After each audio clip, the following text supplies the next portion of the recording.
बदतमीज बहू। सभ्यता से भरपूर शास्त्री परिवार की इकलौती बेटी मोहिनी को बचपन में ही पढ़ाई के लिए विदेश भेज देते हैं, जहां से वो सालों बाद ग्रेजुएशन पूरी करके इंडिया वापस आती है, जो अब संस्कार, सभ्यता, संस्कृति जैसी चीजों से कोसों दूर होती है। एक सुबह मोहिनी शॉर्ट ड्रेस पहने, कानों में हेडफोन लगाए जोर जोर से इंग्लिश गाने गाती हुई घर में घूम रही होती है। सुबह सुबह भगवान का नाम लेते हैं, राक्षसों की तरह चिल्लाते नहीं। पॉप्स, आपको अच्छे गाने की बिल्कुल समझ नहीं है, so take a chill pill. अरे मोहिनी, पापा से ऐसे बात करते हैं क्या? सारी तमीज भूल गई हो। ओह मॉम प्लीज, इतनी बड़ी भी कोई बात नहीं हुई, सो डोंट ओवररिएक्ट। ऐसे ही दिन बीतते हैं जिसमें मोहिनी के तौर तरीके, रहने और बात करने का ढंग उसके मम्मी पापा को परेशान करने लगता है। भला कोई मानेगा कि ये मेरी बेटी है? रीति रिवाज और संस्कारों से तो इसका दूर दूर तक कोई नाता नहीं, और अब तो लगता भी नहीं कि कभी होगा। अरे ऐसे कैसे नहीं होगा? लड़कियां सारे नखरे अपने माँ बाप को ही दिखाती है। ससुराल जाकर उन्हें सब कुछ करना भी पड़ता है और मानना भी। पत्नी की बात शास्त्री जी समझ जाते हैं और कुछ ही दिनों में अपने से भी ज्यादा धार्मिक परिवार में निखिल के साथ मोहिनी का रिश्ता पक्का कर देते हैं। रिश्ता तो पक्का कर दिया, पर यहाँ मोहिनी को कैसे मनाएंगे? शादी ब्याह के मामले में आटे में नमक जितना झूठ तो चलता है जी। इसी तरह एक के बाद एक तिकड़म लगाते हुए दोनों मिलकर मोहिनी को शादी के लिए तैयार कर लेते हैं और मोहिनी निखिल की शादी हो जाती है, जिसके अगले दिन से ही मोहिनी दोबारा अपने पूरे अवतार में शॉर्ट ड्रेस पहनकर घर में घूमने लगती है। बहू को ऐसे देख सास की आंखें फटी की फटी रह जाती हैं। अरे ये क्या बेशर्मी है, हमारे घर की लड़कियां जींस तक नहीं पहनती और तुम बहू होकर इतने छोटे कपड़े पहनकर पूरे घर में घूम रही हो। सीरियसली मॉम, प्लीज आप अपनी इस 80 के दशक वाली सोच में मुझे इंक्लूड मत करो। हाय तौबा, एक तो बेशर्मी दिखाती है, ऊपर से सास के साथ जुबान भी लड़ाती है। अरे जल्दी कपड़े बदल कर आ, घर की पहली आरती तुम्हें ही करनी है। इतनी देर में निखिल भी वहां आ जाता है। माँ, पापा आने वाले हैं, पूजा का सारा सामान तैयार है ना? ये पूजा हमेशा मेरे बॉयफ्रेंड्स के पीछे पड़ी रहती थी और अब हस्बैंड के पीछे भी आ गई। मोहिनी की बातें सुन सास तो अपना सिर पकड़ लेती है, लेकिन निखिल किसी न किसी तरह उसे पूजा के लिए कन्विंस करके कपड़े चेंज करने के लिए भेज देता है, जिस पर पूजा खत्म होने के बाद वो एक बार फिर अपनी शॉर्ट ड्रेस में आ जाती है। बहू, ये क्या तरीका है? संस्कार नाम की कोई चीज है या नहीं? नहीं ससुर जी, संस्कार मेरा दूसरा बॉयफ्रेंड था, अब तो मेरा उससे कोई कांटेक्ट नहीं है। मोहिनी का जवाब सुन के ससुर तो भगवान नाम जपते वहां से चले जाते हैं, लेकिन सास बहू के बीच कहासुनी फिर शुरू हो जाती है, जिसे इग्नोर करते हुए मोहिनी घर से बाहर चली जाती है और देर रात घर वापस आती है। मोहिनी, मैं जानता हूँ कि तुम विदेश में रही हो और तुम्हें वहीं की आदत है, पर यहाँ चीजें कुछ अलग है। अगर तुम उस हिसाब से कुछ एडजस्ट कर लो तो सबके लिए सही हो जाएगा। I am not in a lecture mood. Good night. अगली सुबह मोहिनी देर से उठकर एक बार फिर उसी तरह सबके सामने आती है, जिस पर उसकी सास कुछ बोले उससे पहले ही मोहिनी की दोस्त मोनिका और रेचल वहां आ जाती हैं। Oh hi darling, how are you? OMG, we missed you so much. I missed you too darling. Ram Ram, इन्होंने तो तुमसे भी छोटे कपड़े पहने हैं।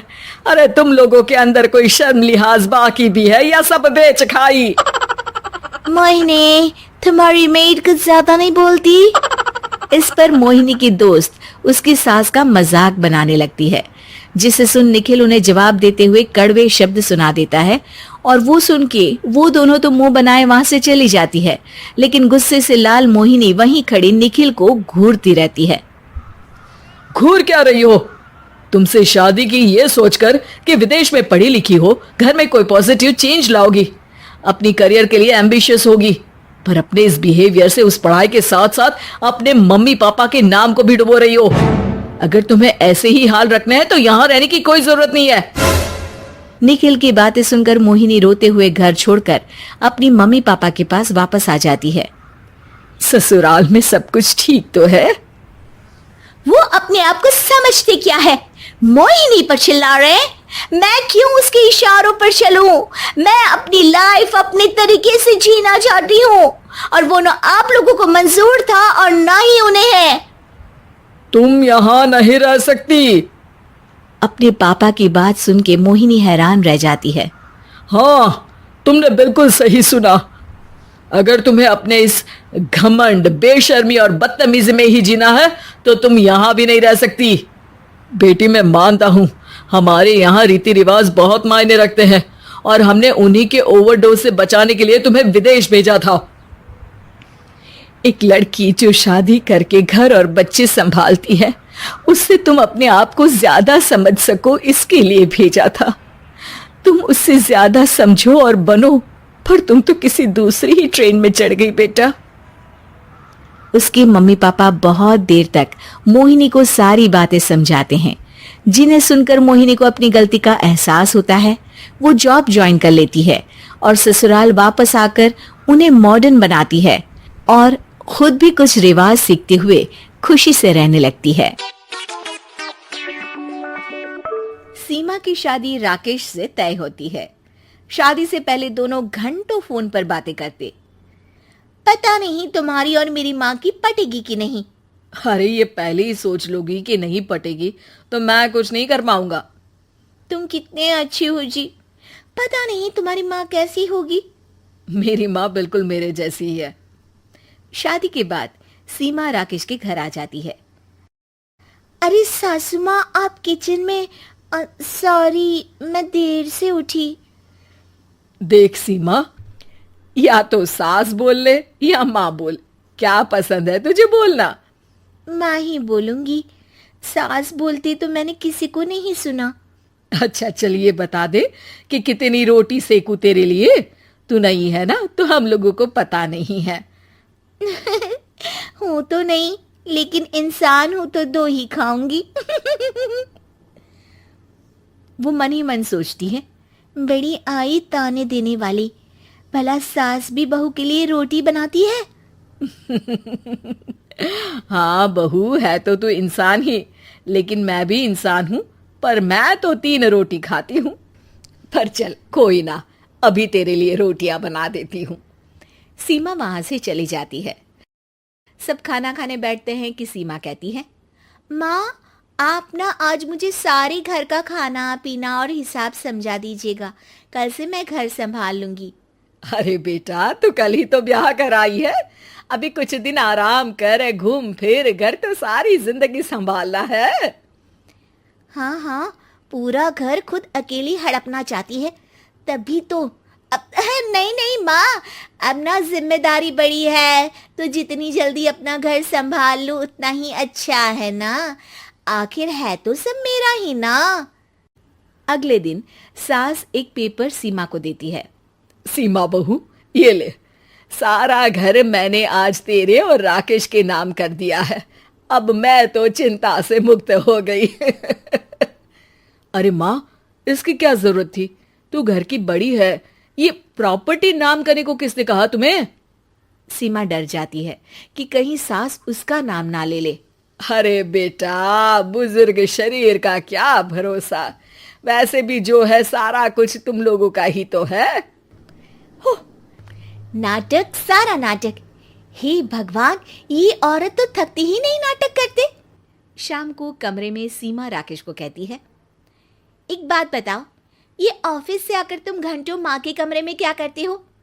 अरे तुम भी आ जाया करो ना, सुन लो क्या बातें करते हैं।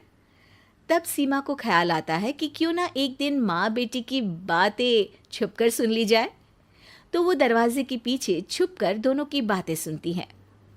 अरे माँ, ये तो बता, मेरा बेटा होगा तो क्या नाम रखेगी? मैं तो कन्हैया नाम रखूंगी। उसके पैर में पायल डालूंगी और चोटी बनाऊंगी। वाह माँ, इतना प्यारा नाम। तो फिर मेरा नाम राकेश क्यों रखा?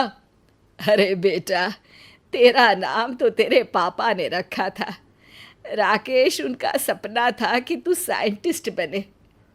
फिर दोनों माँ बेटा अपनी पुरानी जिंदगी और रिश्तेदारों की बातें करने लगते हैं। बाहर खड़ी सीमा सोचती है, लग रहा है कि बुढ़िया ने देख लिया है कि मैं खड़ी हूँ।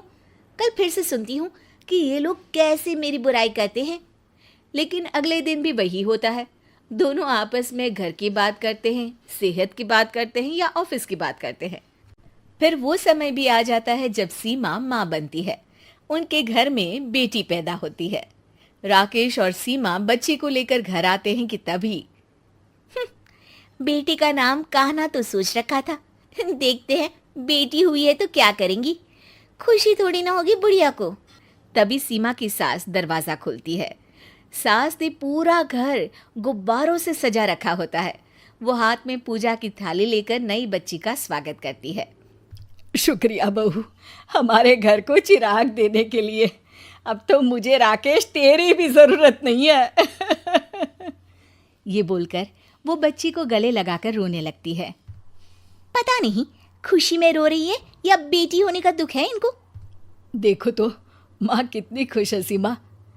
पता नहीं, मुझे तो लग रहा है कि बेटी है इसलिए रो रही है।